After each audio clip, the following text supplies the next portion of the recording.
Hello students, आप सबका हमारे YouTube channel Vidyakul online classes में स्वागत है। मैं हूं ब्रह्मा सर और आप देख रहे हैं विद्याकुल ऑनलाइन क्लासेस।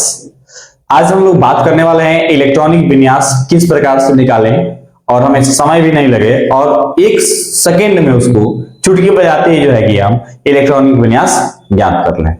तो इसके लिए मैं आपके लिए एक ट्रिक लेकर के आया हूं। इतना जबरदस्त ट्रिक है कि आप एकदम चुटकी कहते हैं ना, मैंने कहा ना चुटकी बजाते ही, आप एकदम चुटकी बजाते ही उसका इलेक्ट्रॉनिक विन्यास निकाल लीजिएगा। इसके लिए बहुत ही बढ़िया और सुंदर ट्रिक दिया गया है। उस ट्रिक को आपको देखना है और उसी ट्रिक के आधार पर जो है कि आपको करना है। ठीक है, तो अगर हमारे चैनल को आप सब्सक्राइब नहीं किया है तो कृपया करके इसको सब्सक्राइब कर लीजिए, बेल आइकन प्रेस कर दीजिए ताकि हमारा प्रत्येक वीडियो आप तक पहुंचता रहे। ठीक है, तो आइए शुरुआत करते हैं। हमने यहाँ पे आपको तत्व यहाँ पे दिया हुआ है, हमने 15 तत्व यहाँ पे दिया हुआ है। आप किसी भी तत्व का, ये आपको 15 तत्व का इलेक्ट्रॉनिक विन्यास आप निकालना जान जाइएगा ना, तो किसी भी तत्व का आप इलेक्ट्रॉनिक विन्यास निकाल लोगे। कैसे निकालिएगा, चलिए हम आपको ट्रिक की तरफ ले चलते हैं, आपको कैसे निकालना है। चलिए यहाँ पे देखना है आपको, हम यहां ले लेते हैं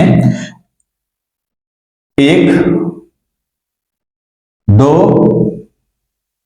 3 4 5 और 6। यहां 1 से लेकर 6 तक हमने क्या ले लिया है, अंक ले लिया है। अब जो है ये जितना अंक दिया गया है ना, उतना ही अंक उसी संख्या को दोहराना है ना। जैसे मान लीजिए 1 दिया हुआ है तो 1 तो एक ही बार है, इसको एक ही बार लिखना है। अच्छा 2 कितना बार दिया है, 2 बार दिया ना, तो यहाँ पे एक और हम 2 लिख सकते हैं। यहाँ पे एक और 2 आपको लिखना है। यहाँ पे 3 कितना दिया है बाबू, 3 दिया है, तो यहाँ पे 3 लिख लीजिए आप, है ना। कितना 3 हो गया। 4 कितना दिया है बाबू, 4 दिया है, तो आप जो है कि 4 यहाँ पे आप ऐसे लिख लोगे। ठीक है, 5 कितना दिया हुआ है, 5 को दिया है ना, तो यहाँ पे करोगे आप 5 5 5 5 जो है कि 5 बार दिया है, इसलिए हमने इसको 5 बार लिख दिया। 6 कितना बार दिया है, 6 बार दिया है, तो 6 6 6 और यहाँ पे आपको 6, फिर एक और 6 हो जाएगा ना, यहाँ पे 6 हो गया। ये आपको हो गया ना, यहां तक आप कर सकते हैं। ये तो बहुत जबरदस्त हो रहा है, आपको तो समझ में आ ही गया होगा कि 1 हमने लिखा, फिर 2 बार लिखा, 3 बार लिखा, 4 बार लिखा, 5 बार लिखा, 6 बार लिखा। यानी एक बार आप 1 से लेकर 6 तक अंक लिख लेंगे और उसके बाद जितना अंक दिया रहेगा उसी को आपको दोहराना देना है बार बार, है ना। याद तो कर लीजिएगा। अब इसके लिए ट्रिक क्या होता है ये हम आपको बता दें, तो आपको हम बताएं इसके लिए हम ट्रिक लगाते हैं बाबू। ठीक है, तो ट्रिक हम आपको बताते हैं कि सरदार पटेल ने ढोलक फोड़ा। सरदार पटेल ने क्या फोड़ा, ढोलक फोड़ा। ठीक है ना, तो यहां से देखिए क्या ऐसे कहा, सरदार पटेल ढोलक फोड़ा। सरदार पटेल को गुस्सा आ गया और उसने ढोलक उठाया, उसको उठा करके फोड़ दिया, है ना। तो इसको आप क्या देखो, सरदार पहला में आपको लिखेंगे आप ऐसे सरदार, पहले में सरदार आ गया, यानी यहाँ पे हम लिखते हैं ट्रिक लिखते हैं आपको। यहाँ पे ये ट्रिक आप याद कर सकते हैं कि सरदार पटेल ढोलक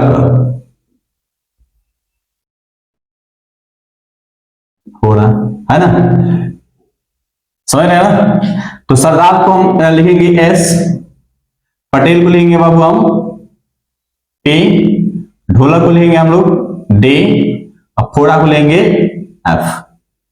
ये इस प्रकार से आप लिखोगे। अब समझ में आ गया होगा आपको।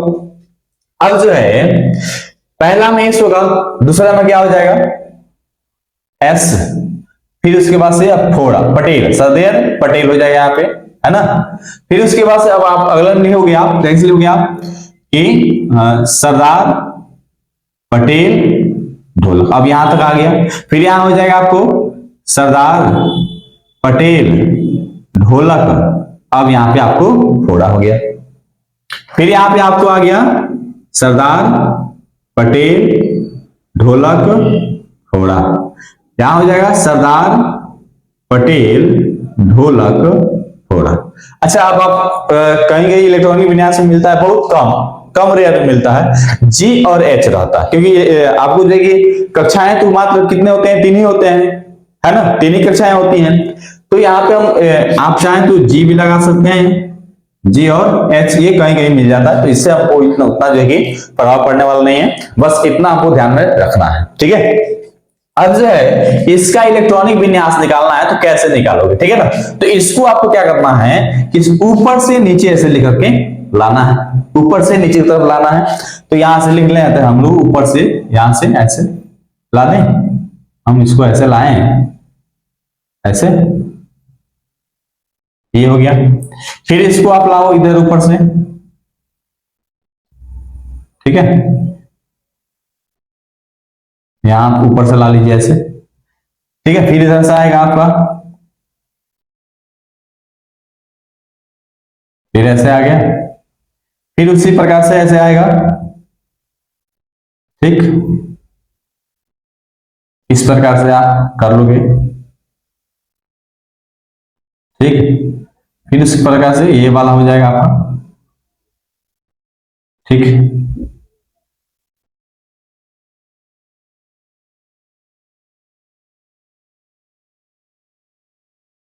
ठीक है ना। इसी प्रकार से आपको जो है कि लिख लेना है। ये देखिए, कभी भी आपको इलेक्ट्रॉनिक विन्यास लिखना है तो ऊपर से आपको लेकर के चलना है, ध्यान देना है। या हाइड्रोजन का हम लोग इलेक्ट्रॉनिक विन्यास निकालना है, किसका निकालना है बाबू, हाइड्रोजन का निकालना है। तो हाइड्रोजन का जितना परमाणु संख्या होता है उतना ही हाइड्रोजन का जो है कि इलेक्ट्रॉन भी होता है, प्रोटॉन भी होता है।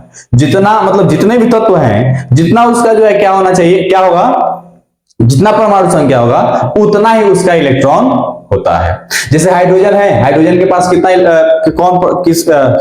हाइड्रोजन का परमाणु संख्या कितना है, एक है, तो इसका इलेक्ट्रॉन कितना होगा, एक ही होगा। हीलियम के पास कितना है परमाणु संख्या इसका, तो दो है, तो इसका जो है कि इलेक्ट्रॉन कितना हो जाएगा, दो हो जाएगा। लिथियम के पास परमाणु संख्या तीन है, तो इसका इलेक्ट्रॉन कितना हो जाएगा, तीन ही हो जाएगा। इसी प्रकार से जितना तत्व दिया गया और जितना परमाणु संख्या इसका है जिन जिन तत्वों का, उतना ही उसका इलेक्ट्रॉन होगा। बस शर्त यह हो रहा है कि उस इलेक्ट्रॉन पे आवेश कायम ना हो, ठीक है। बाकी सबको हमको उसी प्रकार से बनाना है। चलिए, जैसे हमको लिखना है हाइड्रोजन का परमाणु संख्या लिखना है, इलेक्ट्रॉनिक विन्यास करना है, तो यहां पे जो है कि हाइड्रोजन में कितना है, हाइड्रोजन में है वो एक है, तो इसका इलेक्ट्रॉन एक होगा, तो यहां हम लिख लेंगे 1s, 1s होगा, है ना, 1s हो गया। और इलेक्ट्रॉन कितना हो गया, एक है, तो यहां हम कर लेंगे एक, ये इसका इलेक्ट्रॉनिक विन्यास हो गया। अब हीलियम का कितना है बाबू, देखिए एक चीज हम आपको बता दें, नोट में आपको नोट में एक चीज हम बता देते हैं कि कौन कौन से कक्षा में कौन कौन से इलेक्ट्रॉन रहते हैं। जैसे हम आपको ये नोट में आप हमेशा याद रखेंगे ना, तो दिमाग पे रहेगा, तो कभी भी जो है कि आप नहीं भूलेंगे, ठीक है। यानी आपको एस कक्षा रहे, यानी आपको एस कक्षा रहे, तो इसमें दो इलेक्ट्रॉन रहते हैं। कितने इलेक्ट्रॉन रहते हैं, दो इलेक्ट्रॉन रहते हैं। मतलब एस कक्षा में अधिकतम से अधिकतम दो ही इलेक्ट्रॉन रह सकते हैं, उससे ज्यादा कभी भी नहीं रह सकता है, ठीक है। अच्छा, उसके बाद से आपका होता है, जैसे मान लीजिए p इलेक्ट्रॉन होता है, p इलेक्ट्रॉन रहता है, तो p कक्षा जो है इसमें कितना इलेक्ट्रॉन रहता है, तो इसमें मात्र जो है 6 इलेक्ट्रॉन रहता है ना। और d कक्षा जो होता है बाबू, डी कक्षा जो होता है इसमें 14 इलेक्ट्रॉन रहता है। और एफ कक्षा जो होता है, सॉरी, इसमें जो है बाबू 10 इलेक्ट्रॉन रहता है, और एफ कक्षा है इसमें जो है आपको 14 इलेक्ट्रॉन होता है। ये चीज ध्यान रखिएगा, ये आपको याद है, तो इसका मतलब है कि आप इलेक्ट्रॉनिक विन्यास बहुत ही अच्छे तरह से निकाल लोगे, बहुत ही अच्छी तरह से निकाल, कोई दिक्कत इसमें आपको नहीं आएगा, कोई परेशानी आपको नहीं आएगा। अब यहां पे हमने हाइड्रोजन का 1s1 लिखा, और मैंने यहां बात किया कि एस कक्षा में दो ही इलेक्ट्रॉन रहेगा, तो मैंने ये कहा कि एस कक्षा में ज्यादा से ज्यादा दो रह सकता है, और कम रहेगा ना, तो इसके पास तो एक ही परमाणु संख्या ना, तो इसका इलेक्ट्रॉन तो एक ही होगा, तो कम से कम एक लिख सकते हैं, तो इसको हम लिख सकते हैं 1s1 लिख सकते हैं, ठीक है। अब हीलियम में हमको कितना इलेक्ट्रॉनिक विन्यास होगा, तो हीलियम में परमाणु संख्या 2 है, तो इसका इलेक्ट्रॉनिक विन्यास क्या हो जाएगा, तो इसके में हमको जो चाहिए s में दो ही इलेक्ट्रॉन चाहिए, तो 1s यहां कर लेंगे हम लोग 1s2, इसका इलेक्ट्रॉनिक विन्यास हो गया। अब लिथियम यहां पे दिया है, तो 1s1, इसमें हमको तो 3 इलेक्ट्रॉन चाहिए ना, तो इसको कैसे लेंगे आप, 1 1s1 हो गया, पहला पूरा हो गया। और इसके बाद कौन आएगा, ये 2s2 हो जाएगा तब, है ना। कितना हो जाएगा, क्योंकि एक तो है और दूसरा इसमें हो जाएगा 1s1 और 2s2 हो गया। तो दो, एक और दो कितना हो गया, 3 इलेक्ट्रॉन पूरा हो गया ना। अब चलिए बेरिलियम में हम लोग देखते हैं, बेरिलियम में कितना चाहिए हमको, 4 चाहिए, है ना, 4 चाहिए। तो यहां पे हो जाएगा 1s। अब देखिए 1 नहीं होगा, 4 ही पूरा करना है।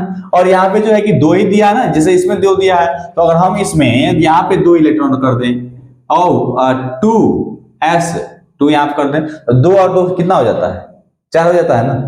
तो इसका तो 4 पूरा हो गया। अब देखिए फिर अब आपको जो है कि बोरॉन में चाहिए, तो बोरॉन के लिए आपको 5 इलेक्ट्रॉन चाहिए ना, तो 1s1 और इसमें आपका कितना हो जाएगा 2s। देखिए हाँ, अब बता दें आपको कि बोरॉन में आपको जो है इलेक्ट्रॉनिक विन्यास s1 में कितना अधिकतम से अधिकतम आप 2 ही रख सकते हैं, s में 2 ही इलेक्ट्रॉन रख सकते हैं, तो यहाँ पे 2 हो जाएगा, तो इसमें भी तो 2 हो जाएगा ना, 1s2 2s2। अब जो है ऐसे ना हमको लिखना है जी, ऐसे लाना है ऊपर से, तो 2s2 हो गया। अब 2p बच रहा है, क्या बच रहा है, 2p बच रहा है। तो हमको एक ही ना इलेक्ट्रॉन चाहिए जी, 2 और 2 4 है, एक कितना हो गया, 5 हो गया, ये दिमाग में रखना चाहिए। उसके बाद से कार्बन को हमको लेना है, तो यहां पे हो जाएगा 1s2, फिर आपका 2s2 हो जाएगा, है ना। और यहां क्या हो जाएगा बाबू, 6 चाहिए, तो यहां पे हो जाएगा आपका 2p2 हो जाएगा, क्योंकि आप p जो कक्षा है उसमें आप 6 इलेक्ट्रॉन रख सकते हैं। 2 है तो 2 2 4 2 6 हो गया। नाइट्रोजन को करेंगे आप, तो 1s2 हो जाएगा, 2s2 और आपका यहां पे हो जाएगा 2p और 3, 3 2 5 5 और 2 कितना हो गया, 7 हो गया। उसी प्रकार से ऑक्सीजन करेंगे आप, 1s2 और 2s2 और यहाँ पे 2 और 2 4 हो गया। ऑक्सीजन के लिए 8 इलेक्ट्रॉन चाहिए, तो यहाँ पे हो जाएगा 2p, कितना हो जाएगा बाबू, तो 4 हो जाएगा। अगर फ्लोरीन का आप निकालते हैं, तो यहाँ पे 1s2 2s2 और आपका 2p 9 है, तो यहां पे आप क्या कर लोगे, 5 कर लोगे, तो 5 और 2 7 और 2 9 हो गया। नियॉन का आप निकाल रहे हैं, 1s2 2s2 और यहां हो जाता है आपका 2p6। देखिए 10 तो 6 2 8 8 2 10, जितना परमाणु संख्या उतना ही इलेक्ट्रॉन, जितना परमाणु संख्या उतना ही इलेक्ट्रॉन, ये दिमाग में रहेगा तो आप कुछ भी नहीं मतलब भूलोगे, इतना जान लीजिए, ठीक है। सोडियम के निकालते हैं हम, 1s2 2s2 इसमें ये हो जाएगा आपका 2p6, तो 6 2 8 8 2 10। अब देखिए इधर ऊपर से आगे 1s हो गया, 2s हो गया, 2p हो गया, अब 3s आ जा रहा है, फिर आपको क्या आ रहा है, 3s आ जा रहा है ना। तो 3s आ गया, तो यहाँ पे कर लेगा आप 3s, कितना इलेक्ट्रॉन कमी है, तो 2 2 4 और 6 10 और यहाँ पे 11 हो गया, ठीक है। उसी प्रकार से मैग्नीशियम कर लेंगे आप, 1s2 2s2 2p6 और 3s2 हो जाएगा। यहाँ पे 6 2 8 8 2 10 10 2 12 हो गया। एल्युमिनियम के लिए आप करेंगे, तो ये 1s2 हो जाएगा और 2s2 2p6 और 3s क्या हो जाएगा, यहाँ पे 3 हो जाएगा। 6 3 9 9 2 11 11 2 13 हो गया। एल्युमिनियम के लिए इतना इलेक्ट्रॉनिक विन्यास हो गया। अब सिलिकॉन के लिए आप निकालेंगे, तो सिलिकॉन के लिए 1s2 2s2 2p6 और क्या हो जाएगा यहाँ पे 3s4 हो गया, है ना। 6 4 10, 10 2 12, 12 2 14, हाँ तो ठीक है। और फास्फोरस में आप देखोगे तो 1s2, 2s2, 2p6 और यहां हो जाएगा 3s5। देख कितना आसान है, आसान है कि नहीं है। अब इसी प्रकार से आप कोई भी तत्व दिया रहेगा उसको बहुत ही आसानी तरीके से जो है चुटकी बजाते हैं, एकदम चुटकी बजाइए और इलेक्ट्रॉन विन्यास ज्ञात कर लीजिए। सिर्फ आपको ये ट्रिक और ये जो है तरीका आपको मालूम होना चाहिए। आप जो है कि चुटकी बजा दे कुछ भी ज्ञात कर लोगे। और क्या ज्ञात करना है, तो आपको इलेक्ट्रॉनिक विन्यास ही ज्ञात करना है और ये आपको ज्ञात हो जाएगा। अगर ये वीडियो आपको अच्छा लगा है तो इस वीडियो को शेयर करिए, ठीक है। चैनल को सब्सक्राइब करना नहीं भूलिए, ताकि आपके लिए बहुत प्रयास किया जा रहा है, बहुत ही मेहनत किया जा रहा है, इसलिए हम आपसे यही कहेंगे कि आप इस चैनल को सब्सक्राइब कर लीजिए। आज के लिए इतना ही। जय हिंद, जय बिहार।